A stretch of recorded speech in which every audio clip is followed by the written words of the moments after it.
Good morning. Good morning. Welcome to Unity of Little Rock.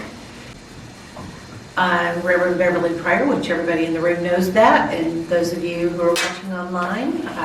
So my talk today is called The Power of Apology. And that doesn't really sound like a spiritual talk, does it?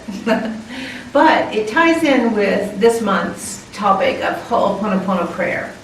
So if you're familiar with Ho'oponopono, it's 4 phrases which independently are powerful, but put together, they're very, very powerful, exponentially powerful. It's I'm sorry, please forgive me, thank you, I love you.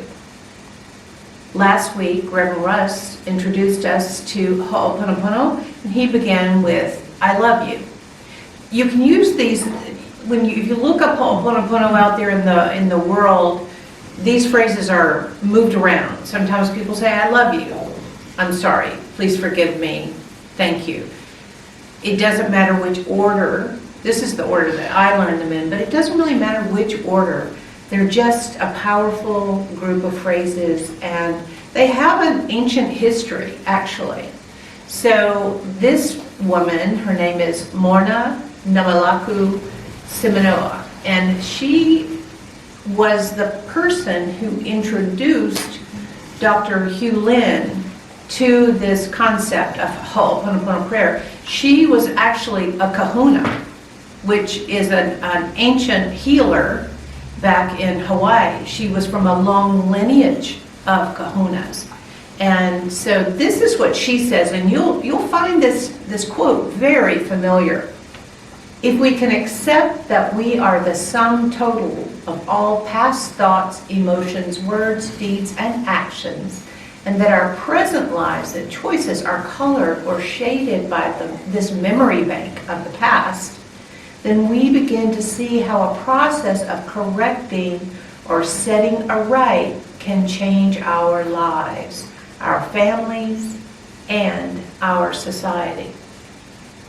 Very powerful. And exactly what Unity teaches, 100%. She's just saying, in the past we've made errors. We've had thoughts, we've said words. We just need to clean. And that's what this process is really called amongst the ancient, that you're doing your own cleaning. So this is Dr. Hugh Lin. So he was a clinical psychologist, and I think he was educated in Colorado, but Hawaiian. His name is Dr. Ihaliakala Hugh Lin, but he just goes by Hugh Lin. Now, he says the only task in your life and in mind is the restoration of our identities, our mind, back to the original state of void or zero. So that's what we're doing by using this series of phrases. We're resetting ourselves back to zero. So we're saying, as she mentioned, all of the past, we've got this sum total of past events and words and experiences that color and shade. And we know we all have these things, right? We deal with that, triggers and traumas and things that we're trying to work through. But the Ho'oponopono is a cleansing. It is not to affect someone else. It's to cleanse ourselves. And when we cleanse ourselves of those attachments or aversions or whatever it might be, then we release those that we hold in that idea. So what happened with Dr. Hugh Lin was, as a clinical psychologist, he had gone to study with her, and it's called the identity, self-identity therapy or something like that, where she teaches this. So he had learned it. Then he was assigned to a hospital in Hawaii for the criminally insane. Wow. And nobody ever got out of that place. Nobody ever got well. And he was thrust in there. And what he decided to do, there was no way one clinical psychologist could deal with this entire hospital. So instead of even meeting with the patients, he decided to use this ancient process of Ho'oponopono, and he prayed over their files.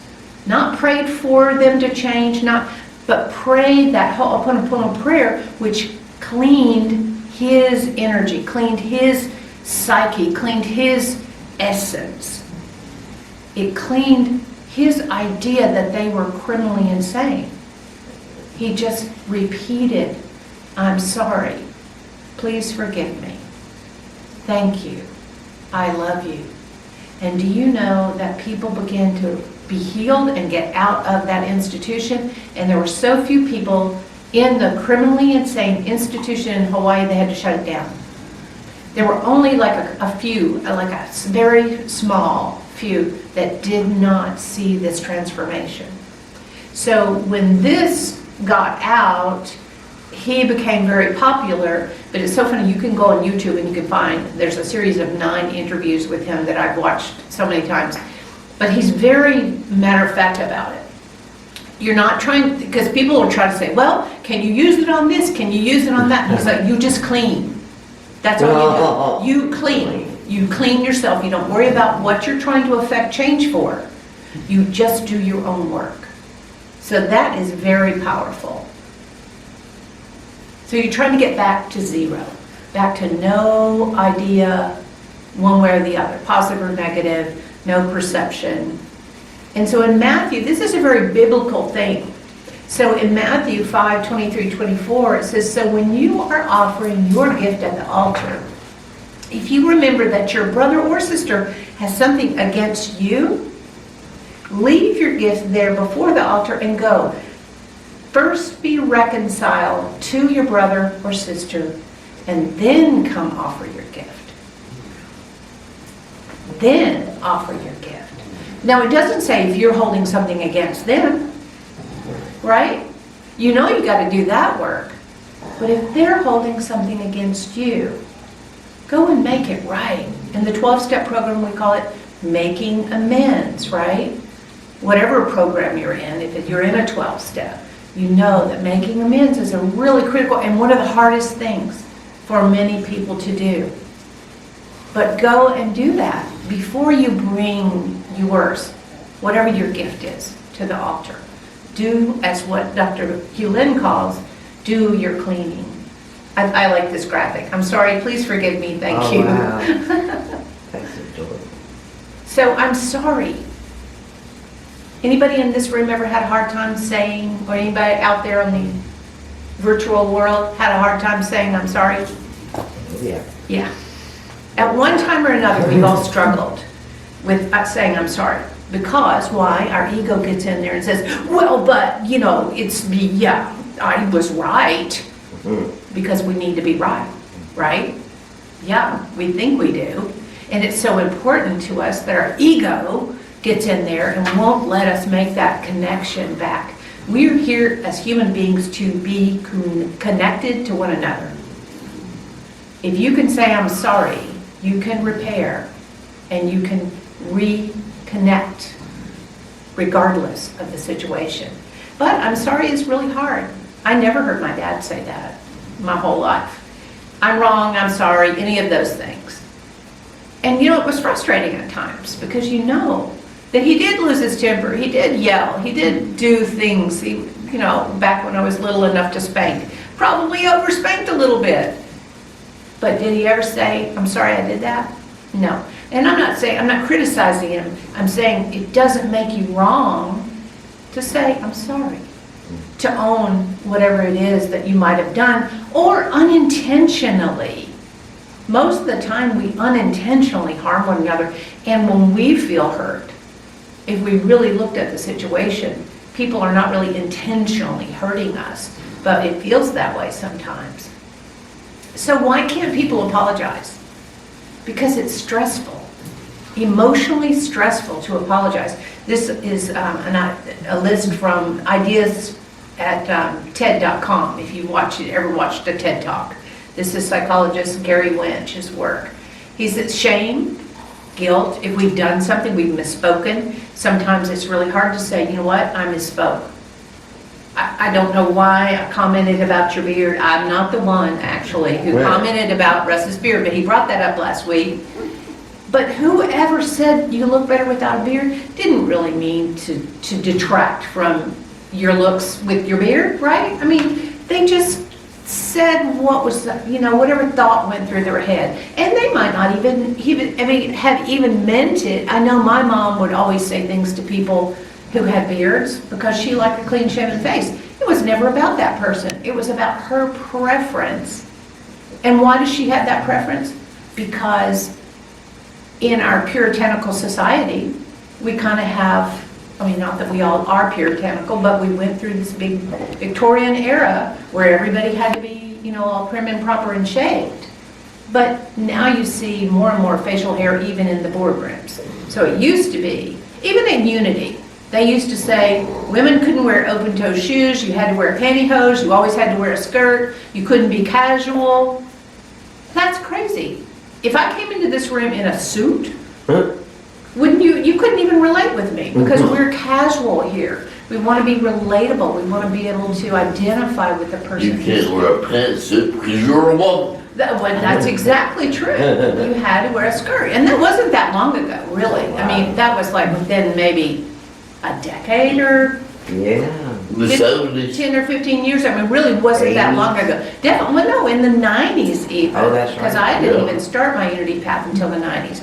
But that's no longer the case, because we can evolve and we can look at things differently. However, just like she was saying, Morna was saying, Mara, what did I say her name was? Anyway, the Kahuna was saying, we carry those things with us, those past thoughts and past ideas. And sometimes we just don't have the self-worth to say, I'm sorry. We don't feel strong enough in our own identity to realize we've misspoken, even if we know we have, or we're defensive, or we feel like that we'll be judged for being wrong. So there are all kinds of reasons people don't or can't or won't even think about apologizing. And there are times when you shouldn't. Sometimes like people like to say, no apologies, I'm not going to apologize. If you're talking about your character, your values, who you truly are, I've been told my whole life that I'm sensitive. Well, you know what? I am. But it wasn't said like honoring me. Right. You're too sensitive. Right. I'm not too sensitive. I am as sensitive as I am. And I won't apologize for being that way. I'm very empathic. There are a lot of gifts that come with that. But I'm not too sensitive. So I won't apologize for being sensitive.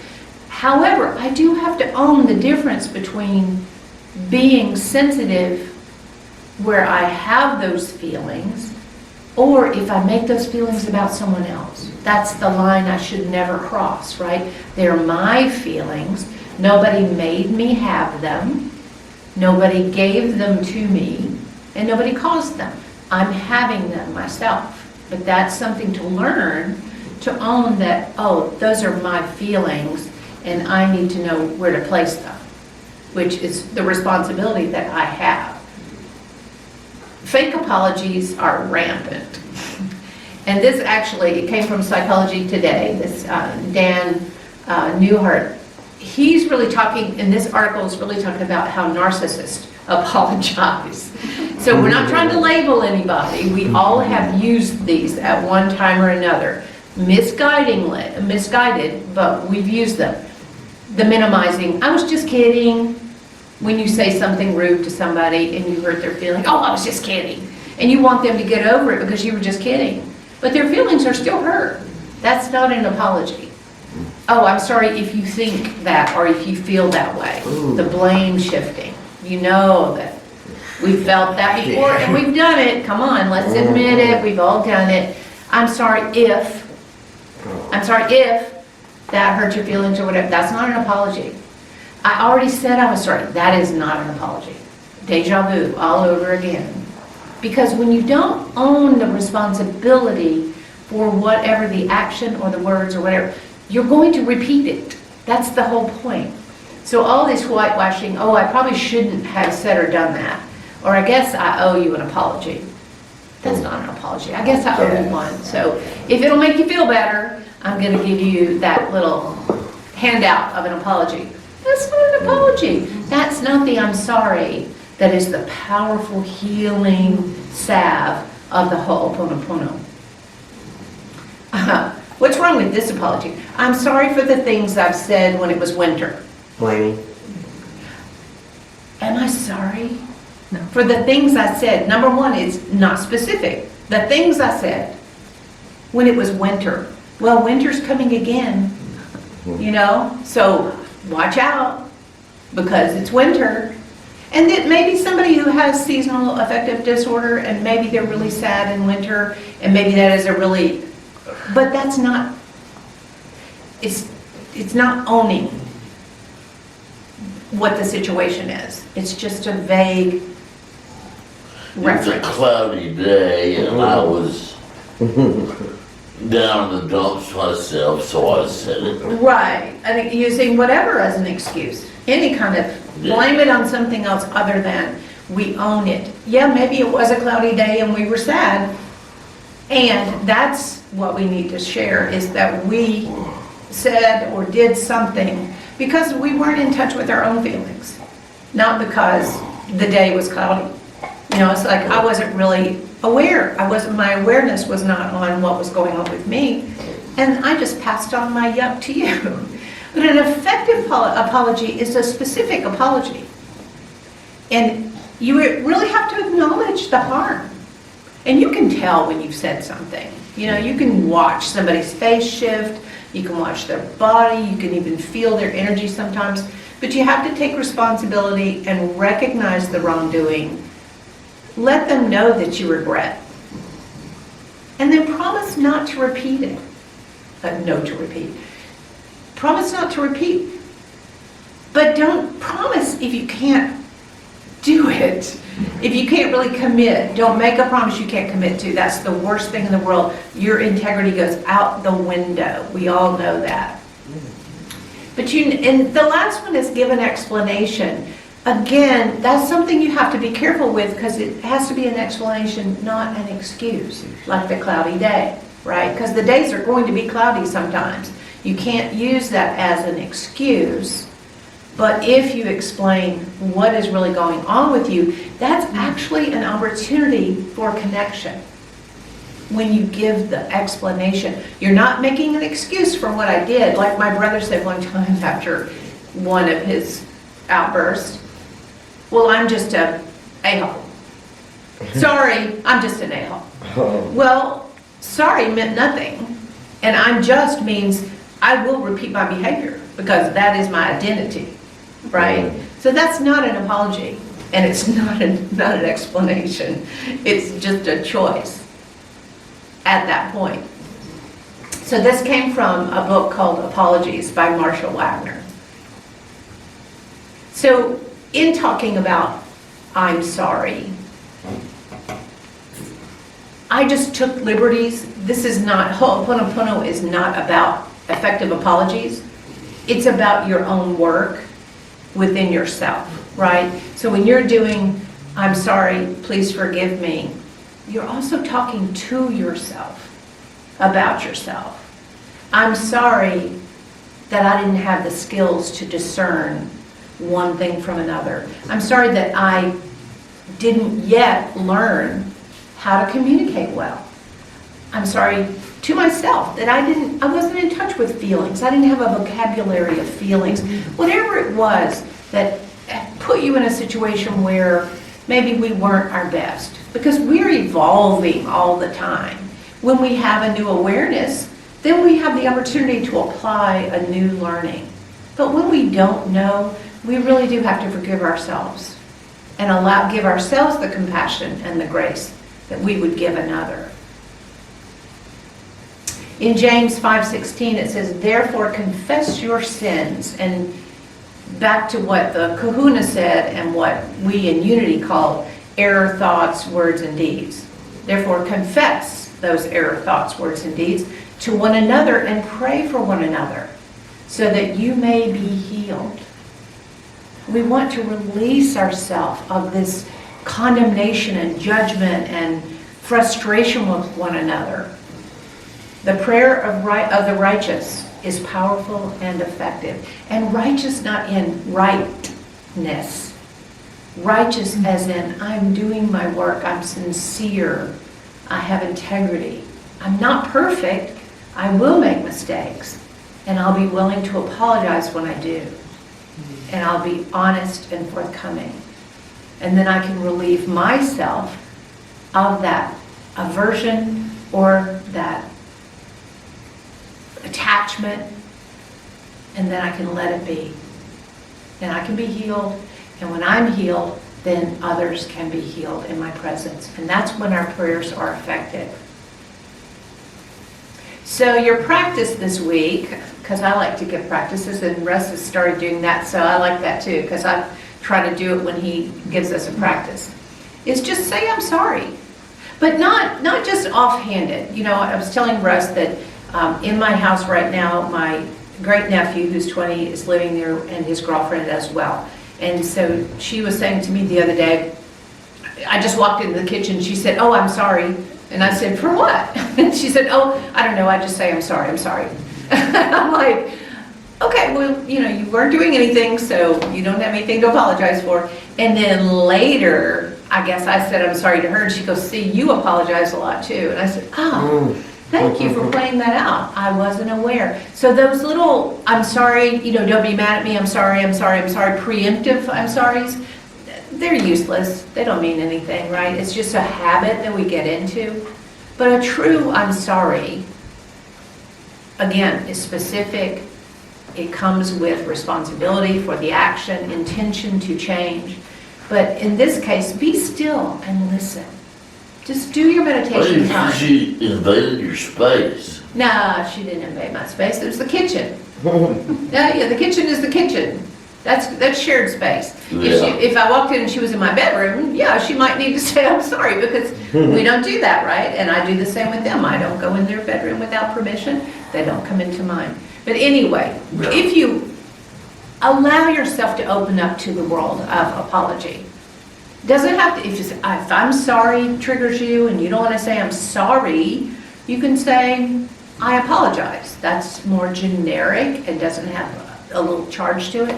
But just be still and listen to those places in your heart and in your soul that call to you.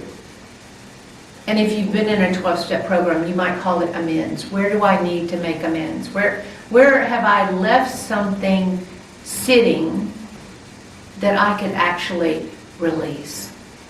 And there will be something, I can promise you, that will come to mind. And then go ahead and make your apology. You don't necessarily have to say it to the person. Do you know that you can make your amends in the ethers? And that person will feel it. I know specifically one of my friends was working on a relationship with their brother that was really toxic and had been their whole life. And they began to do this work. And then all of a sudden the brother calls out of nowhere after years of not hearing from the brother. The brother had no idea that this prayer was going on. But the phone call was made. And there was a reconciliation. They just let it be. And so you don't always have to say, because maybe you're going to learn to apologize and the other person never is going to. It doesn't matter. It's not about that. It's about your ability to be open to the connection. Your cleaning, as Dr. Hewlin calls it. Clean for yourself, and nature takes its place metaphysically. So let's just close today with a little bit more Ho'oponopono from Karen Drucker.